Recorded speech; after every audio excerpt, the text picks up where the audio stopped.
Hi there, my name is Dan Boucher, and I'm the host and producer of the podcast GoodEnoughChats, which is on a mission to destigmatise men's mental health one chat at a time. And before we jump into this episode, I just wanted to give you a heads up about what we're going to be covering in the conversation today.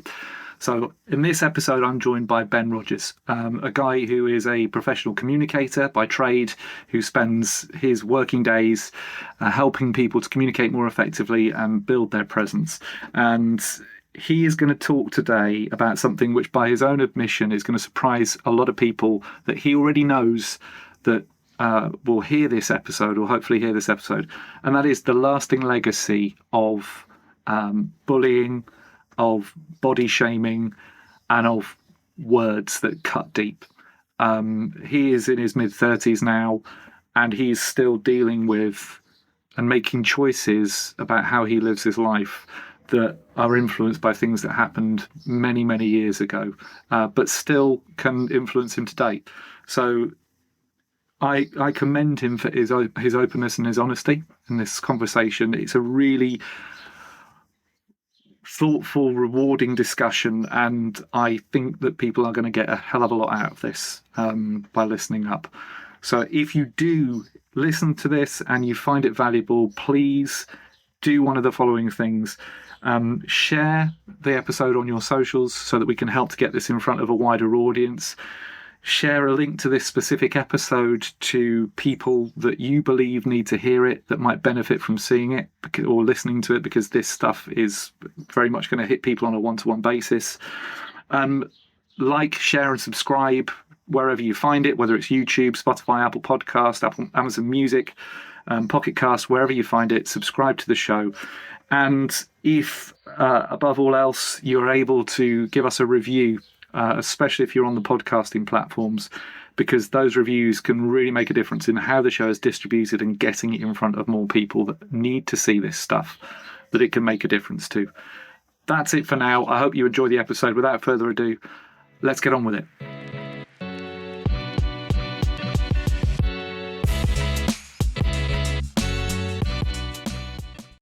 Ben, how are you doing? Oh yeah, not too bad. Not too bad at all. How about you? I'm very good, mate. I'm very good. I'm delighted. Something I should have told you before. As somebody who hails from the West Country, I am loving hearing your dulcet West Country tones on They're this. beautiful, aren't they? It's fantastic. Fantastic. I was born in the same place that you work in Bristol, and then I relocated to Gloucester after Nice. after just 10 months. So I wish I'd stayed in Bristol. Fantastic place. It is a lovely place. And this accent, I won't say it's split opinions, but some depends who you ask as to whether I got one or not. Like the other day, I was in our office and the receptionist, bless them, love them to pieces. They said, "Oh yeah, you haven't got an accent. Don't know what you're talking about." Fairly certain I do. And it depends on who you talk to, because a lot of the people I work with aren't from Bristol at all. They're from like the South Coast or London or any other place really. And they'll think I sound like one of the Wurzels. There's something 80% of people listening to this probably won't have heard of them, but for those 20%, that's a doozy. Yeah. But then for other people, they'll like my friends when I came back from uni. So I was at Reading Uni for 3 years, and I came back from university, saw them for the first time in like a year maybe or something, and then the first one said, "Oh, someone's got posh, haven't they?" Right, okay, have I? Oh, if only they knew what a Reading accent was really like. Yeah, exactly. Excellent, awesome stuff. Look, I'm really, really pleased to have you on the show today. It's fantastic. We're sort of getting season 3 of the show recorded now. So when people hear this, we'll be releasing all of the episodes for season 3, which is awesome. Let's start off, Ben, by can you tell me why it is that you're here today on Good Enough Chats, opening up about your lived experience of mental health? I guess twofold, really. For me, the main reason I'm here is that if one other person that's been through what I've been through hears this and it helps them in any way, shape, or form, whether it's, I mean, I'm not going to confess to being a mental health ninja or anything. no expert whatsoever. But if I can help anyone just by realizing they're not alone, then I feel like it's more than worth the time I'll have put in to doing this. Um, and also, I mean, I've got a really close-knit group of people that I can open up to, but I think it'll be quite therapeutic to just talk about my struggles, because I mean, there'll be people that see this when it goes live whose immediate response will be, why is Ben on a mental health podcast? Because he's Yeah. fine. That dangerous word that I'll come back to a few times, I'm sure, of just fine. Because what does that even mean? So yeah, that's the why. And then I guess to understand that the context, I'd have to probably go back about 27 odd years to when it all started. Yeah. It's a bit of Yeah. a long journey, but Yeah. that's the why. Awesome. I've just realised, Ben, that what I didn't do at the front of this, because I'm a rank amateur, is ask you to introduce yourself.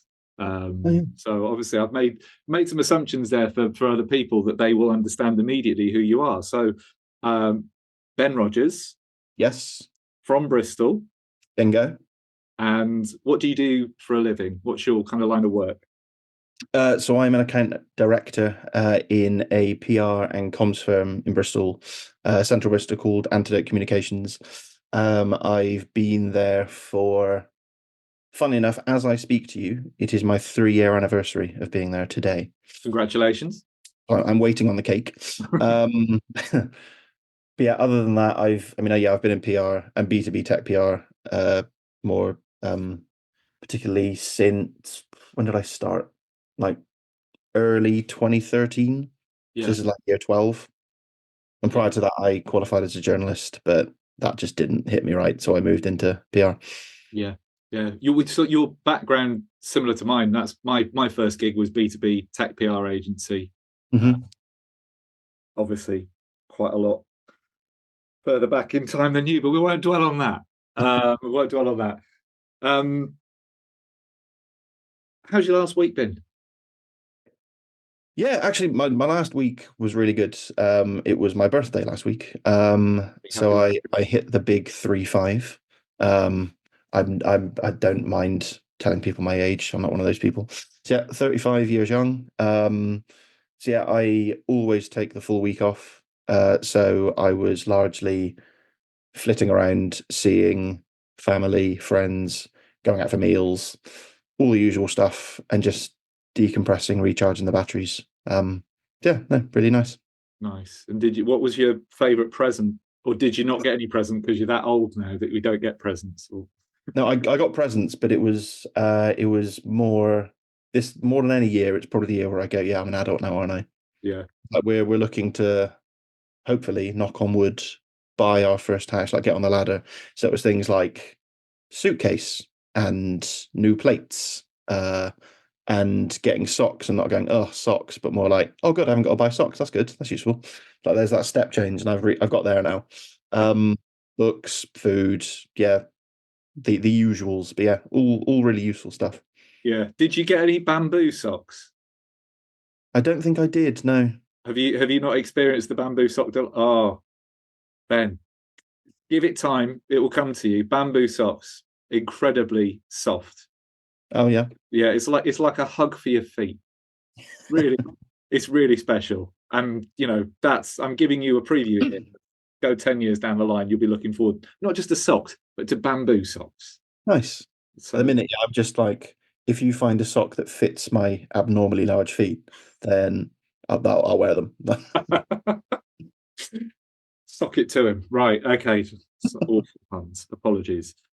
Um, okay. So you've talked about sort of challenges that you've experienced with your mental health that go back 15, 20 years. Uh, Hmm. can you talk me through, I guess, how things started for you, where you realized you were experiencing challenges and how that kind of journey has evolved? Hmm. Yeah, yeah, I can. So in all honesty, and it's quite sad to say this, but it probably started when I was in like primary school. So it all largely comes down to like self-esteem, people that are like watching this on YouTube rather than listening via the podcast. can see that I'm not like the slimmest person in the world. So from like an early age, like, I think you get to like 7 or 8 and you're really innocent as a kid, and you don't recognize any differences between yourself and anyone else. And then at some point, a switch flips. Mm. And yeah, I think the first time I realized that there was something different about me was around probably the age of like 8 or 9, 7, 8 or 9, when like I'd used to get the odd comment of being like fat or overweight or whatever you when I was at school. Mm. That unsurprisingly got infinitely worse when I went to secondary school, because secondary school kids are probably some of the worst parts of society. At least in my experience. I say this is not a father. So, but yeah, that was probably one of the most difficult times of my life, because if you think yourself put yourself back into those shoes of being in like a tutor group and then being split up from that tutor group and going to like 6 to 8 different classes a day. And if one or two people make some snide comment about your weight, every class you go to, Mm. and in your tutor group and at lunch break, then you're talking like maybe 10 to 15 little cuts mentally every day that you go into school for 5 years. It basically weighs you down. And it took me a while to realize this, but I think that my like self-confidence or self-esteem never really recovered. That's always just been there. Like there were times when the irony of it was, for me looking back now, and I know plenty of people that have said the same thing, like you're in your head about how you look when you're at school, because it's people seem to think it's the only thing that matters. And I was called like overweight or fat or whatever you most days, probably. But if I could go back and be the size I was then, or as healthy as I was then, saying that obviously when I was like 15 versus 35, I'd bite your hand off. But you didn't see that back then. Mm. I remember there was a time when I went into like a new class, I think in year 10, and someone I hadn't seen since primary school saw me, and I'd had like a fairly decent growth spurt in that I'd grown to, I don't know, not too far off how tall I am now. And that had basically reportioned out my weight. So while I was probably carrying it, a fair bit of it on like around my stomach, it was then just like I looked more, and I hate to use the word normal, but in their eyes, more like a normal, healthy kid. Yeah. So then I got a comment from him going like, "Blimey, you've lost a load of weight." I knew I hadn't, but I just kind of thought either he was taking the mick, because I couldn't see that I'd lost any weight. You don't notice it in yourself. You're your own harshest critic at times. Um, so yeah, it went from there to the point where like I'd just assume if like a girl showed interest in me, I'd assume they were just doing it as a joke and weren't serious, because my self-esteem was so shot at that point. Um, then you go to university and it's nowhere near as bad. But I mean, when you go out and start drinking, and have the whole nightlife thing, you always will come across people that are just in a worse state because of the drink they've had, and they're more likely to make those comments. And yeah, I just don't think my self-esteem and self-confidence has really ever recovered. Like if anyone asks me, even now I'm 35, I successfully proposed last year, which I never thought would happen. I kind of just assumed I'd be on my own because of what I said before. Um, Even now, she has to regularly tell me like you're good enough, etc. And she's a absolute diamond for doing that. Um, but yeah, it's just that's where it all comes from. And I guess these days, how it's evolved, like I said, 35, and I'm here talking about it now, so it's obviously not just disappeared. I guess the issue I have now is that even doing something as simple as like if I'll go out and see some friends or whatever, and we'll go for drinks, you still encounter those people that you would have encountered at university on a night out that will say something when you're like at a really packed bar and it's like three deep and you're trying to get a drink. Mm. Someone will like put you rest away and like call you fat or something just for being there, just for living. Um, so something like that will then stick in my head, not just ruin my night, but probably ruin my week. Mm. So it's hard to like just forget that, because it basically puts you back in, or me at least, back in the mindset of me being like a 13-year-old vulnerable kid.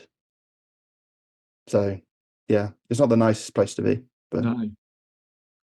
Have you have you spoken to like mental health professionals about it? Have you spoken to therapists or counselors to kind of help develop, I guess, your techniques and skills to kind of to deal with it in a different way? I mean, obviously, people are utter shits, and the best solution would be people were such a bunch of bastards, right? yeah, That, yeah. but knowing that people are bastards or can, Mm. what sort of things have you tried to do to help you to respond to that kind of stimulus differently? I guess the problem I have, and I imagine a lot of people listening to this will feel they've done the same at some point, is I would basically push it down, try Mm, and ignore it, knowing I'm not ignoring it. It's all I can focus on up here.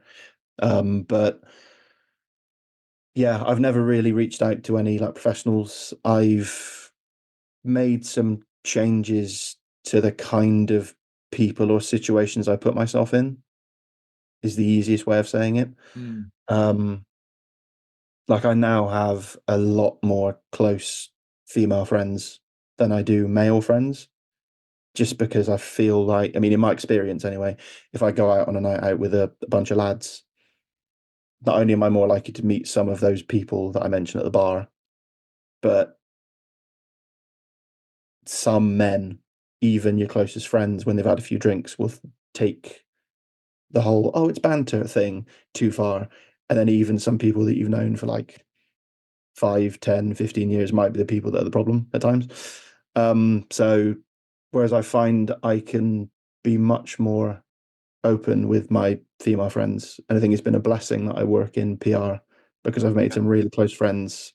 For anyone that isn't in the industry listening, PR is probably something like 70 to 80% women. So I'm the anomaly in that I'm a bloke in the industry. And yeah, a lot of the women that I've met have become some of my closest friends. And I even talked to some of them before I did this because I'm mm, such like not to pat myself on the back or paint myself as some white knight or something, but I like talked to a few of them before I did this because I was thinking I'm such an advocate for like women having a voice. And obviously this is a mental health chat for men, by men, etc. And I wanted to get their opinion on like whether me doing something like this was taking a voice away from them. They just all called me stupid. I'm like, no, if you need to go and focus on yourself, do it.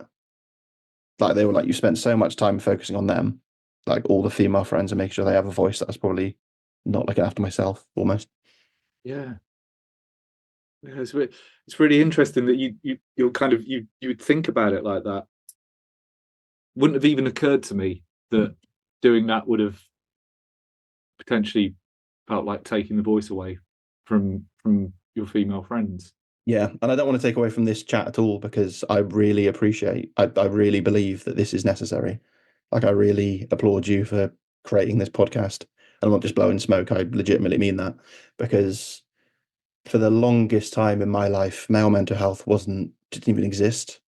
Like, men was just like stiff upper lip, everything's fine. And if I had been able to talk about this 10 years ago, 15 years ago, probably be in a lot better place now. But It's this exists now. So it's just it's so well, thank you for that. I'm not very good at accepting compliments and positive feedback, so I'm going to do the typical thing and just move on to the next part of the conversation. Just pretend that that didn't happen. So apologies for if that feels like I'm diminishing it at all. no, no, no, not at all. The conversation part is really interesting because the the reason that I wanted to start doing this is because I could feel through my own experience of mental health that there was a massive gap in the I guess as a totality you call it the infrastructure that surrounds men's mental health, right? Because Hmm. you've got the NHS, you've got clinical psychologists, therapists, counselors, all of those people doing incredible work to help people. But if I think about it as like there's like the funnel, and at the bottom of the funnel is the solution for a person, right? What is not happening right at the top of that funnel before anyone gets in the funnel is just enough normal conversations between blokes where they are actually saying what they think and what they've felt and what they've experienced, because there's still a, and it doesn't have to be that somebody is at the point of crisis with their mental health to start doing that, but just the normalization of those kind of open conversations between men is so important and integral. And my own experience of that is when I went through burnout in corporate life, and a lot of the contributing factors to that were low self-esteem, anxiety, clinical perfectionism, all of that kind of coming together and basically doing for me in the long term, the long run. But I got to a point where I thought, when somebody asks me how I'm doing, I'm going to answer the question honestly. Even if they're not ready for it, I'm going to give them an honest answer. And as soon as I started to do that, the dynamic of the conversation changed completely. And people started to say, do you know what? I've been going through something like that, or my other half's been going through something like that, or my mate's been going through something like that. And I actually felt my gut reaction was, I'm actually really quite pissed off that that's a thing that's been happening, and I wasn't completely aware of it, which is why I felt so completely isolated and unable to do anything about it. Right? Yeah. So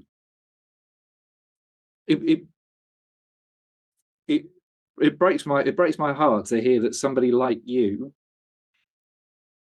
who is clearly doing a brilliant thing by their friends, looking out for them and protecting them. It breaks my heart to know that somebody like you hasn't felt like you have been able to. Well, no, let me rephrase that. That you have had to recalibrate your social life, your friendships, to mitigate the impact on you, rather than feeling like you had the ability to kind of go out and be you and hit that head on. People are the people that are helping you out, the people, your friends around you, lovely people. But you're clearly a lovely bloke as well. And the fact that you consciously made a decision to adapt where you go and who you spend your time with because of the impact of those kind of comments, it's just so sad. Yeah, I know. I guess, and I should say, like, there's something like, I know there's the whole joke about like, oh, people being in packs or what have you, and like people will say, oh, women go to the bathroom in packs or what have you, like stupid stereotypes like that. But like when men are in packs, that's when there's a problem. Like people can take the piss out of women all they want, but like when men are in packs, it can be some of the most toxic places in the world.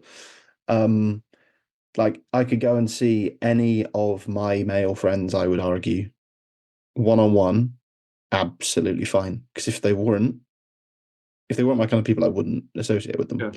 Quite simple. But if I'm in a group of like, I don't know, like 4, 5, 6 male friends, and there are some where this just isn't the case, and they hold people accountable. But yeah, if I was in a group of like 5 or 6 male friends, that's when like people, there's no real conversation had. It's all just like the banter, people just quotes.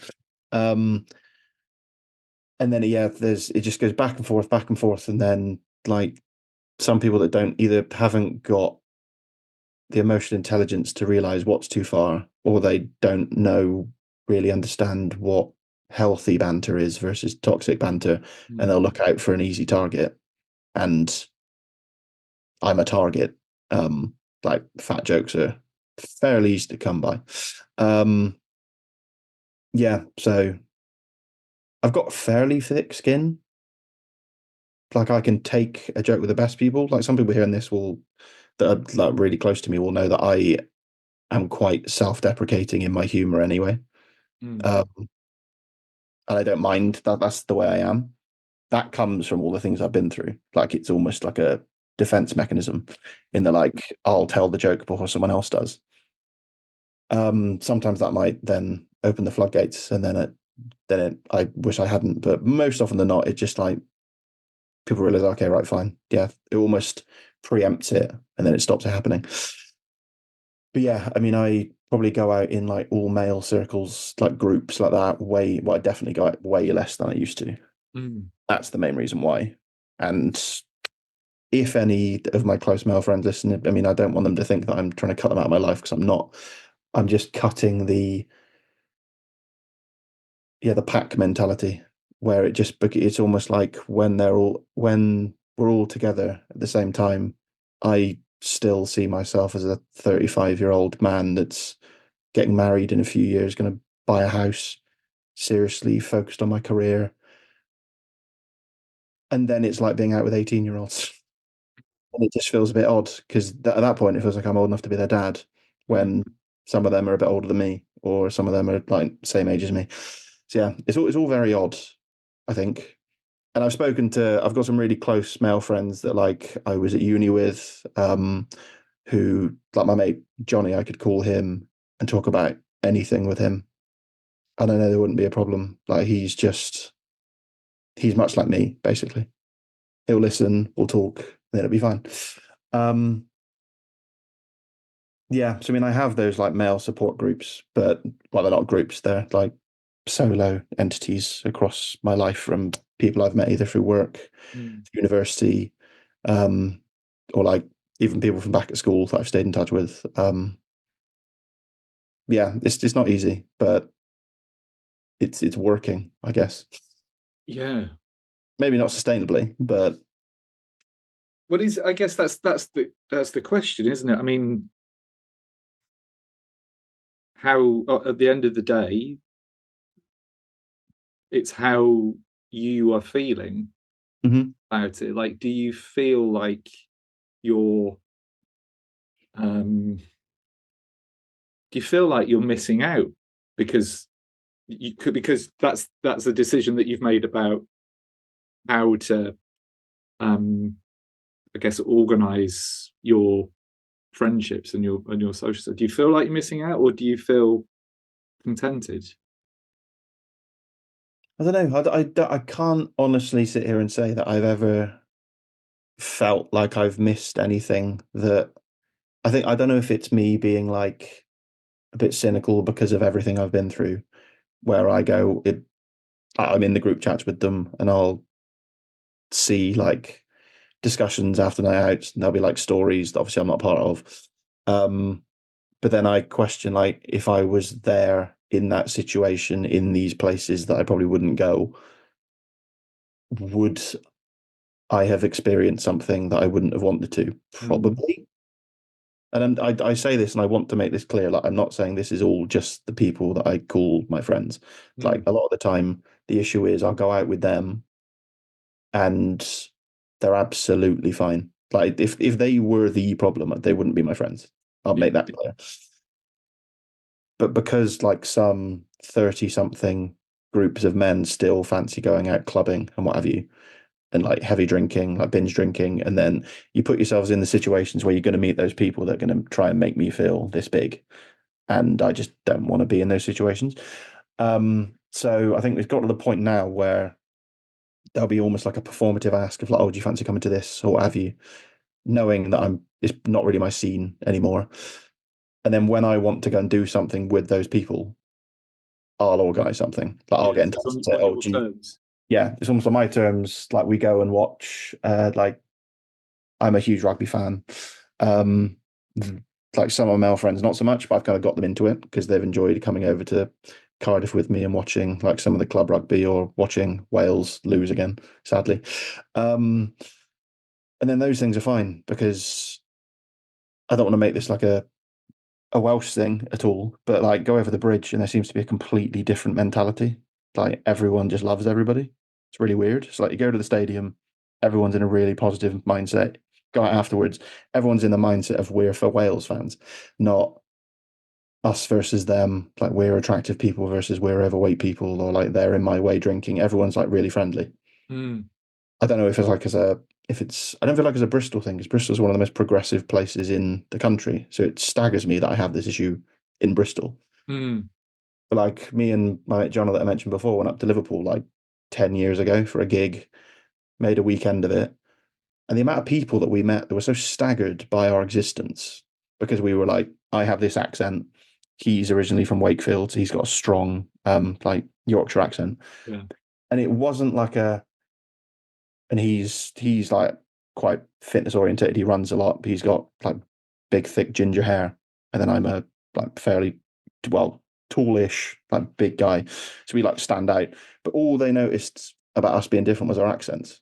They were like staggered as to how we'd got to Liverpool in the first place. Why someone from outside Leeds and someone from like Somerset is where they assumed I was from had met. That's the only difference. It was like they didn't see size, hair color. There were no ginger things. There was no like body shaming. Nothing. It was just why are you here and how do you know each other was all we got all night. It was beautiful. What was the gig out of interest? We went to what was it called? It was called Radstock. It was a 1 day like emo slash metal festival in the O2 Academy in Liverpool. Really badly thought out, actually, because you had to go in at 11 a.m. and it was all day. So it was 11 till 11. But much like any O2 Academy, there was no food. So we weren't told this. You couldn't go in and out. You could go to the smoking area, which doesn't help if you're hungry. Yeah. Um, and neither of us smoke anyway. So I mean, the last place we want to do is just stand to get fresh air and just be covered in cigarette ash. Um, so yeah, and we'd gone out heavily drinking the night before because we were 21 at that point. So both kind of hungover-ish, to put it lightly. Needed food, and then we went there from 11 to 11 and couldn't eat. So I mean, is it too on the nose to say that for an all-day emo festival, like making sure that people were contained indoors would not necessarily be like perhaps in the dark, indoors is the emo stereotype, isn't it? it is, yeah, yeah. Maybe that's what they were doing. Yeah. They were playing to the audience after all, Yeah, they were just locking us in and going, there you go, this is bliss. and then charging you an absolute fortune for a beer, no doubt. Yeah. Yes, yeah. Well, that's the thing, because we were both hungover, neither of us wanted to drink either. So we were like, have you got any Coke, lemonade, Tango, anything? No? Great. Water, Okay. water. Anything, really. Anything that could hydrate me a bit. No? All right. I guess I'll have another cider. Hair of the dog. Call that lunch. Take the edge. Oh, I remember. Yeah, I remember you saying you like your cider, don't you? I'd remembered from one of our very early conversations.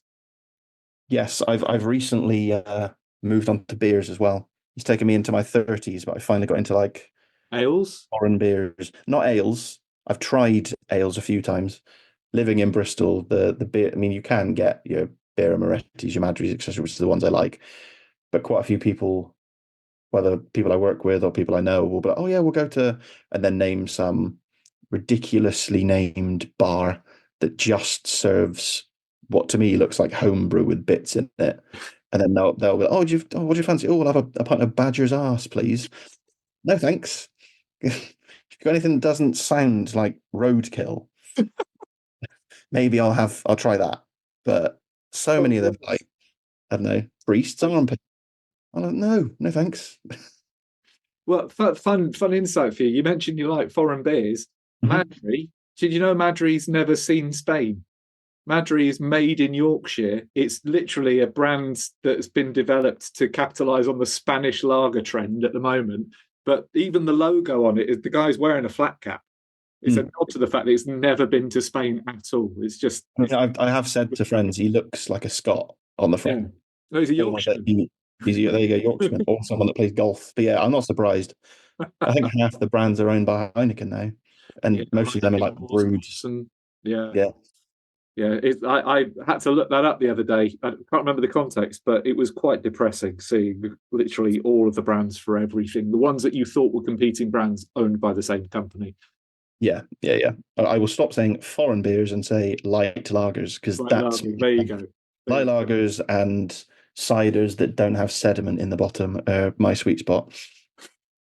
Non-lumpy cider. No, Mm. no, not really. Like, did you finish the apple or did you regurgitate? What did you do to the apple here? Because there's bits of it in it.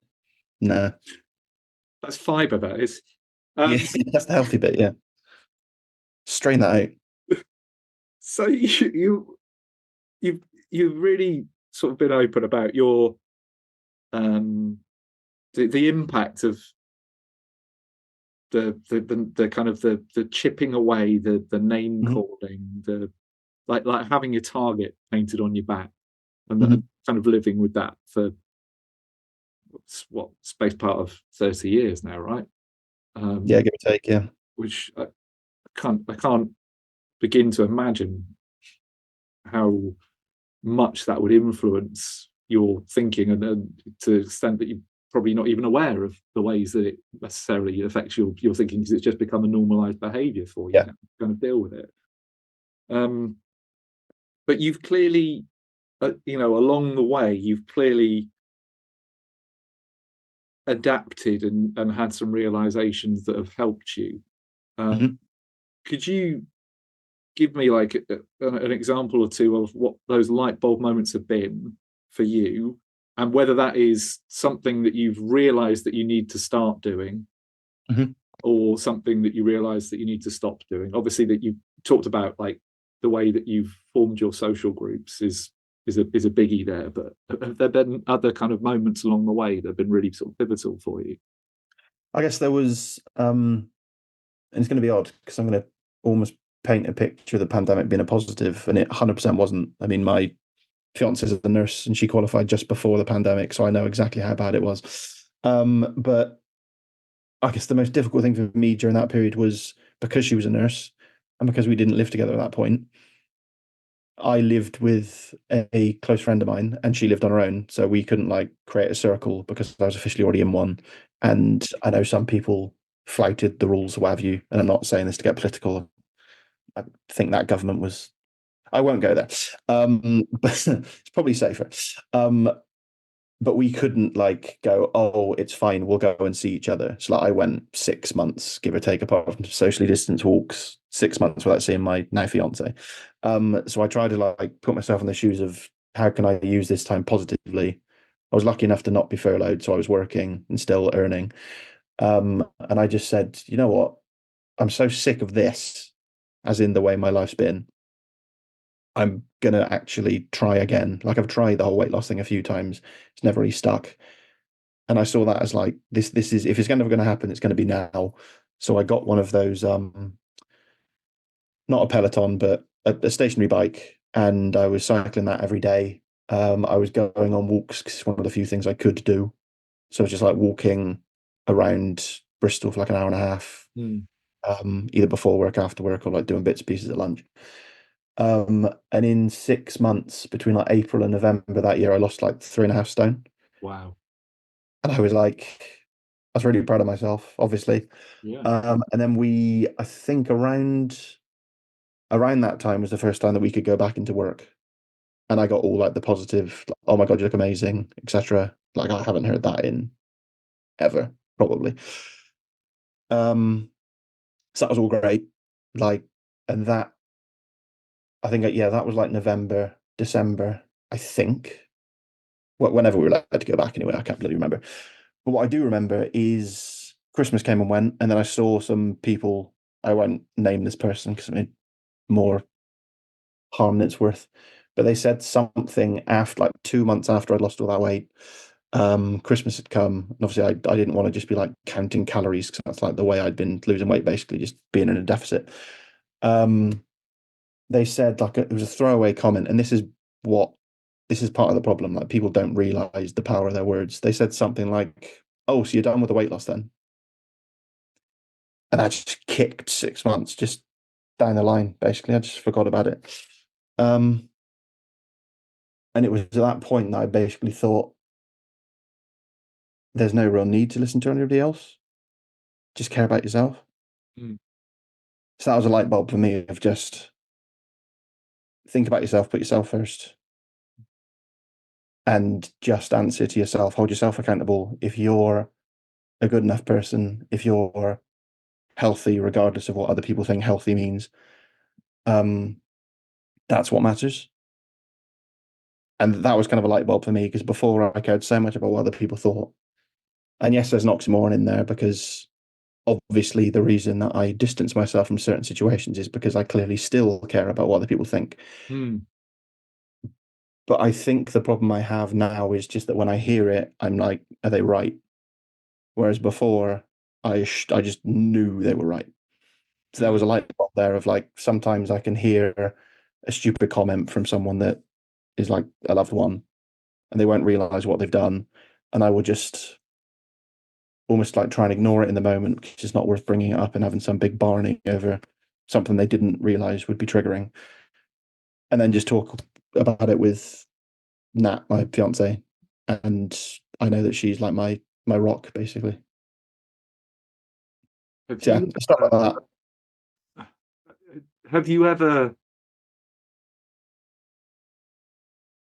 and I try to phrase this question the right way. Have you ever um, responded, not in anger? Hmm. People have said things that have had that kind of impact on you, but have you ever responded and said, "I just I need you to understand what that does, or what saying that has done to me"?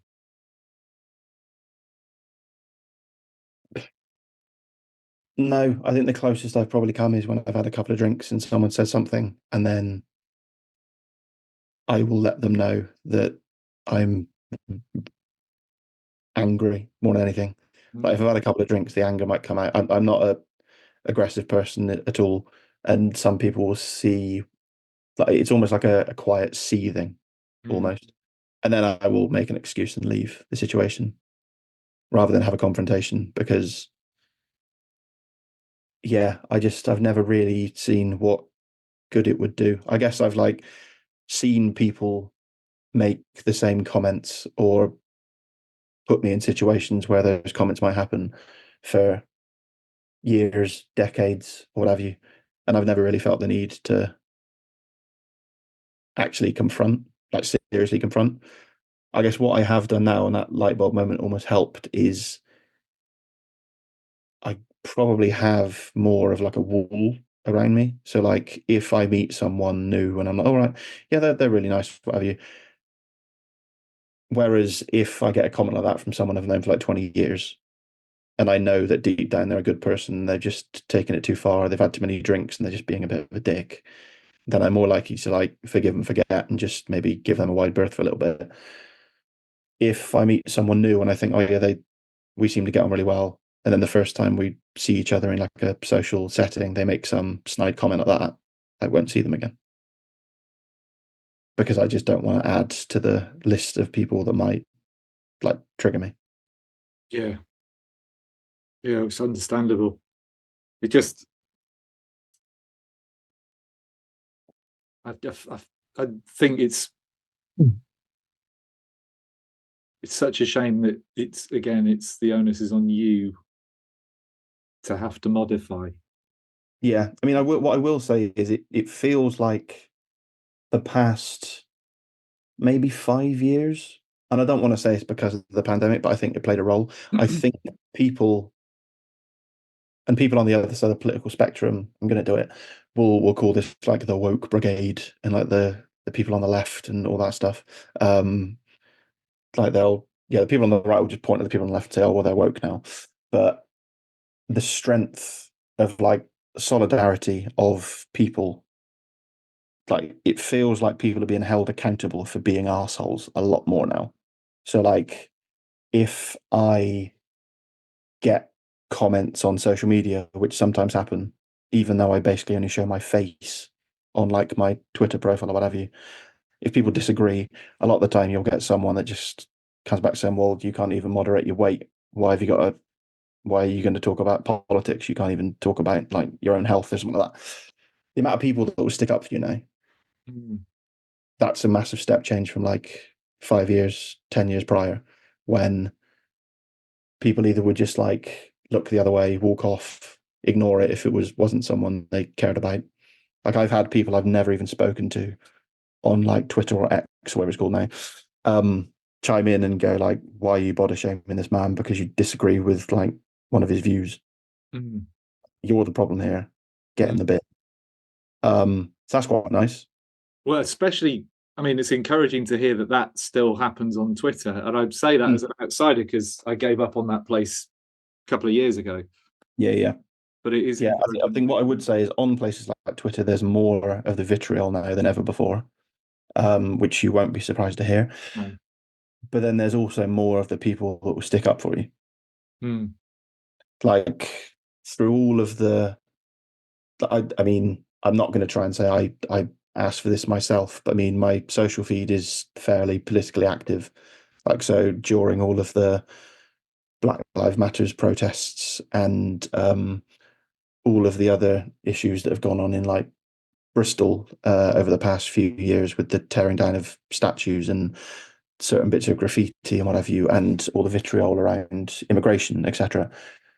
The amount of times that like I will post something in solidarity with like minority groups that are being maligned by just complete assholes, and then there'll be like a dog pile of just people coming after you, which is horrible. Like I remember, I think I posted something on a Saturday, and my phone, but I had to basically put my phone on. I had to, I think, switch off Twitter or take it off my phone because it got to the point where I was getting like threats, what have you. But the amount of people that were coming in and going like, "Leave this guy alone. All he's doing is like standing up for the greater good here.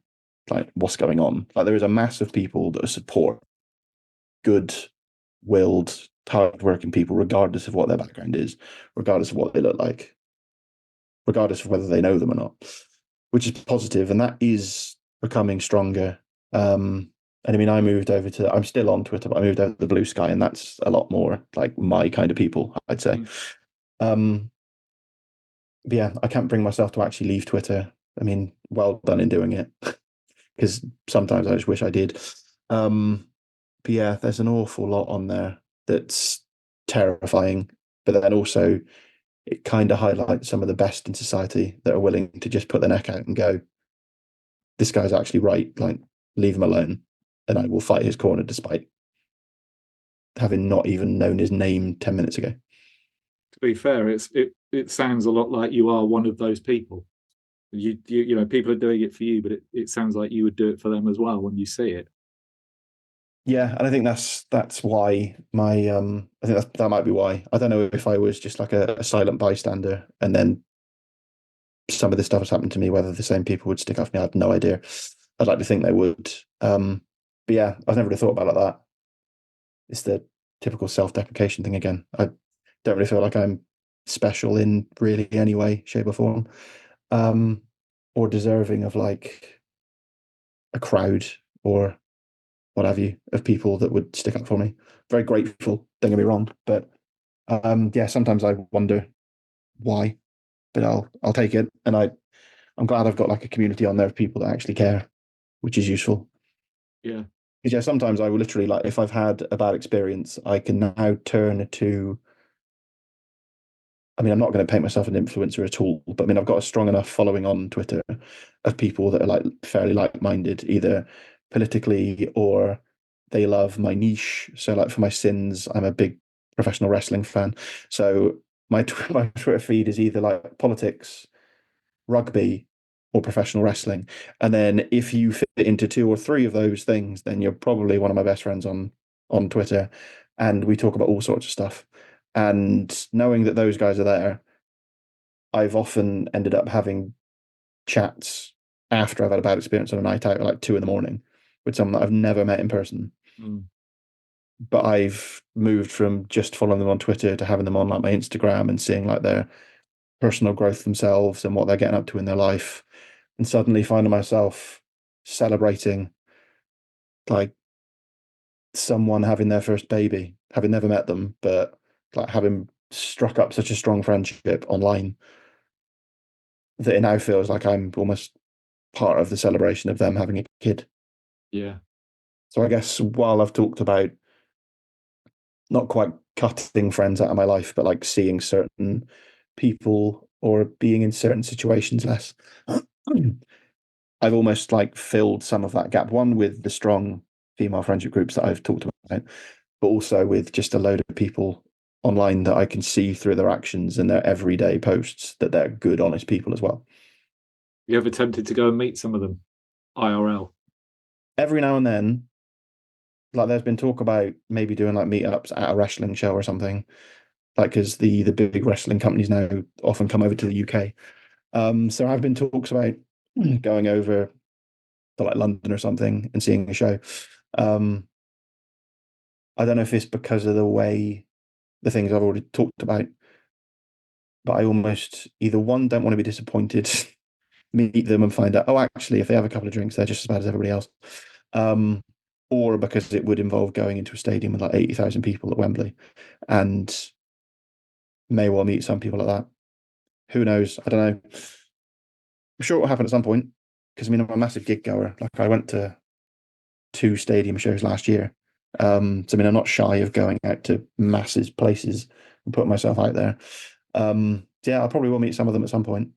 Just comes down to logistics because I think the closest friends I've got are literally scattered all over the UK Mm. on like the online ones from everywhere from like Scotland, like Glasgow and Edinburgh, down to like Norwich and all sorts of places, basically from the northeast of north to the southeast of south. But yeah, I imagine there'll be some like middle ground meetup at some point. Why not? I reckon it'd be. I reckon it'd be a great laugh. Yeah. I think I famous last words on this on that point. I think that the potential to gain positive benefit from that rather than have a detrimental experience is far greater. I Yes. Yeah. Yeah. The one other thing I need to change about myself, I think, and I've been working on it, is I think because of what I don't want to call myself a cynic, but because of what I've been through, a lot of times if I know I'm going to meet someone new, I will go into it assuming they're going to be an arsehole. mm, Because if they are, can't be hurt.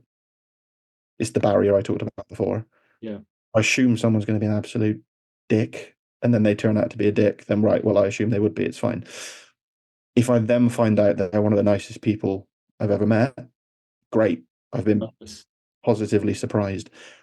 But that does sometimes stop me from putting myself out there in situations where I'm going to meet new people, yeah, uh, which is a shame.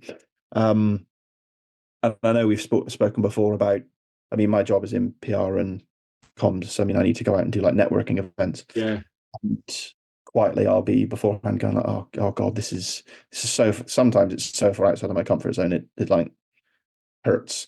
Um, but then as soon as it starts, it's absolutely fine. Like I walk in and I'm like, okay, right, these are just people. If anything, they're my kind of people in that they're in comms. And nobody's there to like make anyone feel lesser than they are. They're there for a reason. And mm, if you break the barrier even slightly, you'll find that most of the people in there would probably choose to be somewhere else. But it's part of the job. mm, Like you go into a room of 50, 100 people, and if there was a poll beforehand anonymously, like how many of you would prefer to be at home right now? Probably be in the high 90s. yeah. I reckon so. I Some reckon people so. just love that kind of stuff, and all power to them. And to be honest, when I get there, normally I will find a group of people that I have something in common with, and then we hit off from there, and then we can go and work the room together or whatever. But yeah, it's always been something like working a room of like 100 people when you've got no like commonality between them other than we're here for the same reason is tough because then the one common factor you've all got. So then there's no differentiator between you other than I don't know you, Yeah, which is yeah. then difficult.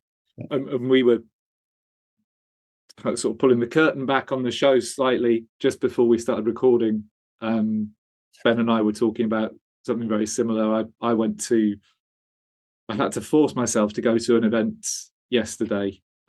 Forced not because the event was onerous. The event was lovely. It was a really lovely bunch of people who'd organised an event that was all about trying to make sure that everyone felt as comfortable as possible. But I'm in my mid 40s. I've worked in comms for 25 years. I've always hated events like that. I don't like large gatherings of people all focused on the same thing in general.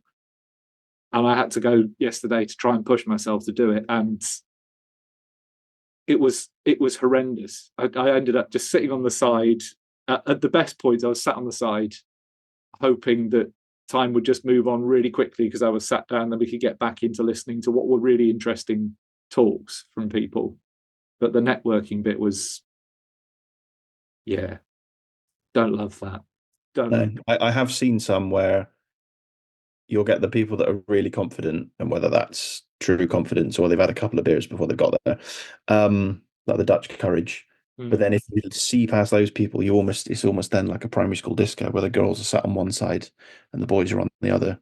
And in this situation, it isn't gendered, obviously, but I mean, it's just like you've sat down on one side or the other, and then to get attention. What we used to do at primary schools? Used to get those sweets on a necklace and then ping them at each other. It's the equivalent of that. It's like, right, can I get your attention? Little wave. Any danger of us chatting, maybe? Hi, right, yeah. Then we can withstand this event together rather than doing so on my own.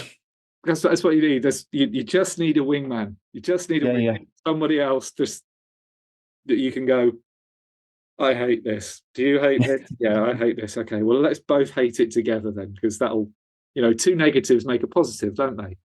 Um, Famously, yeah. um, awesome. So I massively appreciate your honesty with this conversation. I think it's going to be really helpful for other people to hear what you've been through and what you're doing, how it impacts you. This is exactly the kind of thing that we blokes need to do more. We need to be Mhm, willing to say these things openly. mhm. If somebody hears this and they're going through something similar, had a similar experience, you're not a mental health expert. No. You've got your lived experience though, and that really matters. What do you think is the one thing that that person can do that is going to help them to help themselves?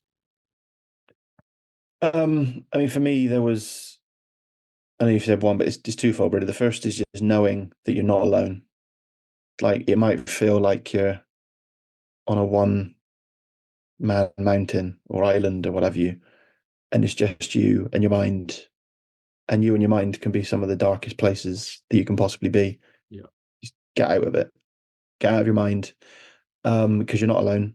Whether it's reaching out to support groups, I mean, I've never reached out to like an expert. I think because I see this as something that's been so ingrained in my mind since the age of like I said, like 6 or 7 or something.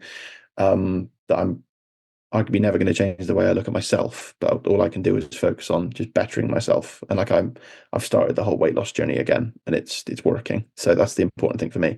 But yeah, you're not alone is one.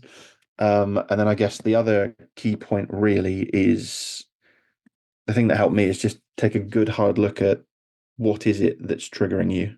What is it that's making you feel awful, bad, or even just slightly miffed? Whatever it is, whatever makes you spiral, do you need that in your life? Like, I'm not suggesting cutting people out of your life. I mean, if there are people that are the problem, do they need to be in your life? It's a fair question. But I mean, if like me, my issues tend to come when I'm in places where there's heavy drinking and an awful lot of people all trying to do the same thing, like bars or what have you. Um, do I need to be in those places? Not really. No. So I don't go to them as often. And it's made a massive difference in my mental health. Um, because yes, I still get some of those comments, even when I'm like doing something as mundane as walking to the shops. Someone might feel the need to shout something at me. Fine. I mean, the worrying thing for me is on that. Yes, I am overweight, but I mean, I'm not like the people that are listening to this. I'd like to point out, like, I'm not like morbidly obese to the point where people are having to wash me. I'm a fully functioning male adult that has eaten and drunk too much in his probably entirety of his 20s, and is now doing something about it. But I mean, I've not got any real health issues at all. So I fear that people that are like, and there are plenty of people out there that are like twice my size, I hate to think that they're like stuck at home because they don't feel like they can even go outside because of how awful some people make them feel. So yeah, I guess find your safe space, find communities of people that actually care about you, and focus on them. That's what's done me the world of good. Doesn't have to be what I've done, and it be like I've got really strong groups of female friends now that I can open up to all the time. Um, to the point where they've like said I'm just one of the girls, which is one of the nicest things I think any of them have ever said about me, because they see me. I'll hear them say like, "Oh God, men are awful" or what have you, because of all the things that they've been through with men, and then they'll just be like, "Not you though." I thought, that's just so nice to hear. So yeah, just find those people that care. Find the people that you can open up with without being in your head for 20 minutes first, going, "Oh God, if I say this, are they just going to take the piss out of me? Is it then just going to spiral?" You know, if you say something, they'll listen and react. Like one of my closest female friends, she'll hate that I say her name, but I'm going to, Danny. She was one of the people I reached out to before I did this, basically to say that I'm thinking of doing this podcast. And she was traveling at the time. I think she was in like Argentina or something. So I'm not entirely sure of the time difference, but not great. I think it was something like maybe 9 or 10 p.m. here. So God knows what time it was there. But she stopped what she was doing and sent me a voice note that was like 2 minutes long or something, just telling me like, focus on yourself. Like that kind of friendship. That's what people need to find. Fantastic. That helps hugely. Like you can find those people that actually give a damn about you. That's you're well on your way then. And Whether it's your family, your friends, um, people online, like whoever they are, just cling on to them. and I think sort of very closely related to that is your first point was you're not alone. I guess the second point is the right people are out there, but you do need to go and try and find them.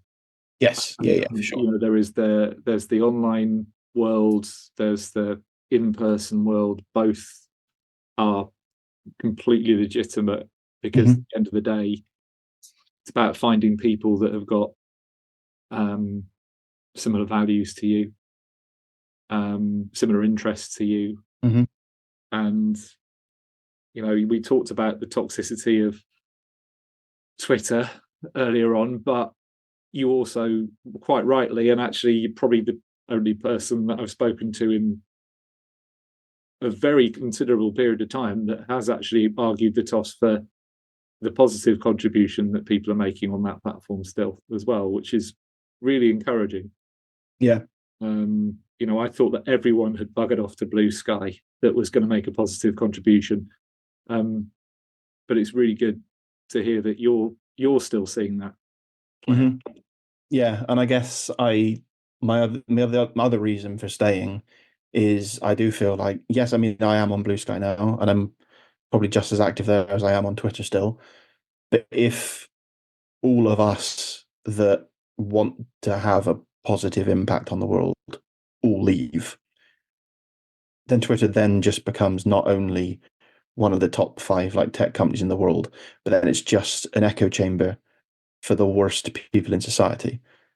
Like right now, there's a lot of that on there, but then there's a lot of, I mean, I don't want to say like I'm one of the better people in society, but like, if it's us versus them, I want to be a part of the people that are fighting the good fight, I guess, and like standing up for what people should believe in, rather than just giving away a platform that it wasn't the first piece of. I mean, I'm old enough that MySpace was my first social media platform, and I loved it. Um, but Twitter was probably the first one where I was like, as an adult, I could truly be myself. Mm. And then obviously Musk took over and it took a nosedive very quickly, which is why most people left. And I understand that. But yeah, if we all leave, then it's just them. And it's almost like the next time there's a election, those people have this strong field and they can just keep almost like bringing more of them in. And yeah, it just scares the living bejesus out of me. So stick around until it either falls flat on its face or it feels like I'm the only person left, because I don't need that. This, unintended consequences of these conversations, Ben, is now you've got me questioning whether or not I should be going back onto Twitter. Come join me. If you don't mind seeing some rugby and wrestling content as well, I think you'll love my feed. Well, the thing is, I did amass, a small following over the time that I was on there, but I killed the account. So I'm basically shouting into the void, or talking very calmly and rationally into the void. Yeah, of course, yeah. I start up again. So I'm not going to say I'm going to go back on Twitter, but let me just say you have given me pause for thought about how I have responded to this. But I would also like to say that I left Twitter before Musk took over, because by that point I was already disenchanted or disenfranchised, sorry, by what was going on there. But pause for thought nonetheless. Thank you, Ben. Really, really appreciate it. If people have seen this or heard this and they'd like to get in contact with you, is that okay? Absolutely fine. Yeah, absolutely fine. Feel free to reach out on LinkedIn. My DMs are always open. Awesome. I'll make sure you're tagged in the post on LinkedIn, and we'll put your profile there. And if you can ping me your Twitter account as well, I'll make sure I drop that in too, because that sounds like a very good place to stay in touch with you. It's been a real pleasure, Ben. I know I've said it already, but I do really appreciate your candor today. This is exactly the kind of conversation that I want this podcast to be about: just more openness, more honesty, more willingness to share. Because, as you said at the start, if this helps one person to kind of realize that there are more positive things that they can do to take control of their own situation, then this is worth its weight in gold. So all that remains to say at this stage now is thank you to everybody for watching or listening. We really appreciate it.